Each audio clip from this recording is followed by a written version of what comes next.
Next, we have Chantel Miller. Chantel is an award-winning storyteller with 2 published anthologies, Cheddar Grits and Scrambled Eggs, and she has a 3rd on the way. Her poems, or I guess her poems are more of a narrative and less metaphorical, Chantel, and with the aim of provoking thought and healing. Chantel believes that her storytelling often extends beyond poetry to include painting and photography, as she believes that the expression is necessary for a sense of balance in life. It is my absolute pleasure to introduce you all to Chantel as she shares her piece called Spaces We Hold.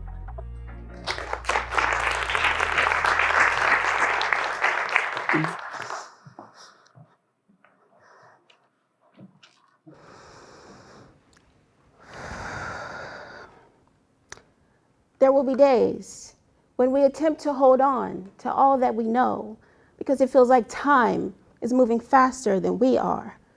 2 weeks after my mother died, I pulled myself from the fog to go shopping for the first time. I remember feeling overwhelmed. How a place I'd been to so often now felt like a maze of never-ending decisions. I walked around for an hour just to leave with 2 things I don't even like. This was beyond grief. This was a loss of identity, 7 years of caregiving, and I had lost sight of me. If I had looked in the mirror, there may not have been a reflection to see. And for many of us, that's the story. Becoming all consumed in situations beyond our control, navigating life in survival mode, some of us, since childhood. Only meeting people from the understanding of which we could, and yes, it's easy to say, you never know what someone's going through. But it's still human to be selfish and focus on how it's affecting you until life humbles us. And then the perspective shifts. And no longer are we sitting in a kiddie pool of self-preservation, but rather an ocean of everyone else's suffering. 7.5 weeks after I buried my mother, my brother called to tell me that our niece succumbed to a house fire. She was only 9 years old. We had plans that never got to unfold and laughs that never left our throats. I really thought I forgot how to feel.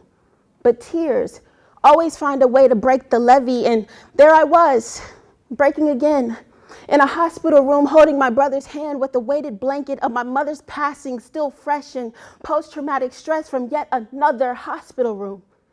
Siblings, trying our best to console one another when on the TV there was breaking news of Kobe Bryant and his daughter passing far too soon, a jolt of a reminder that suffering is universal and no one is immune. I wondered, who shows up for those that seemingly have it all? Grief has a way of making us feel completely alone. And 30 weeks after the passing of my mother, my father called before sunrise to tell me that my grandmother had joined her. There was more sadness, but more this deep unease in my soul because I could have sworn my dream just told me that grandma was going home. I felt like I was losing everything. All I knew was taking care of them more than I took care of me. Being there had become my identity, and now I just felt like life's punching bag. My skin becoming more and more like leather, toughening itself to protect my heart from this onslaught of emotional daggers. Sometimes we just don't want to feel anymore. But 58 weeks after my mother's death, her sister passed as a consequence of this global pandemic. It was just a few weeks before that my aunt expressed the depth of her sadness to me, how she just wasn't ready to let my mother go, it seems, and secretly I worried about her because I know a broken heart is like a lobotomy gone wrong, how sometimes not severing the attachment can actually do more harm, and I internalized so much.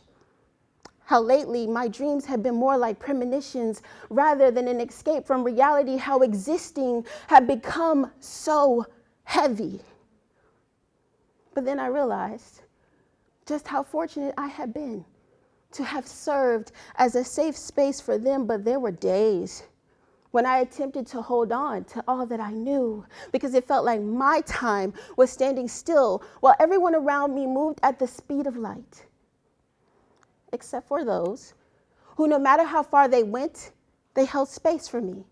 Even when I push them away to deal with the uncomfortable parts of me struggling with feelings of inadequacy, thankful for these imperfect beings that love with perfect intensity. So please, hold space for the one who is there for everyone, but suddenly stops calling, not because they care any less, but because maybe their willpower met a hurdle it couldn't jump, a mountain that turned into a mudslide, a wrong turn that left them lost for some time. Please, hold space, even for the people who don't believe in you. Maybe no one's ever believed in them.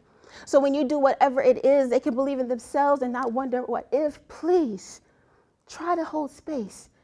Even for the person whose only form of expression is rage and oppression, remember that fear and possession is heartache's ugly face. You don't have to stay. So then you may have to hold extra space for the amount of self-forgiveness it will take to walk away from anything that ever told you that you weren't enough. And maybe the room was just never big enough.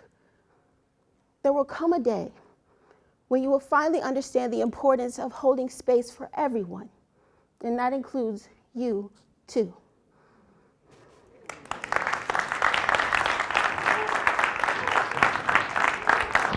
Thank you. Thank you. Thank you. Love you too.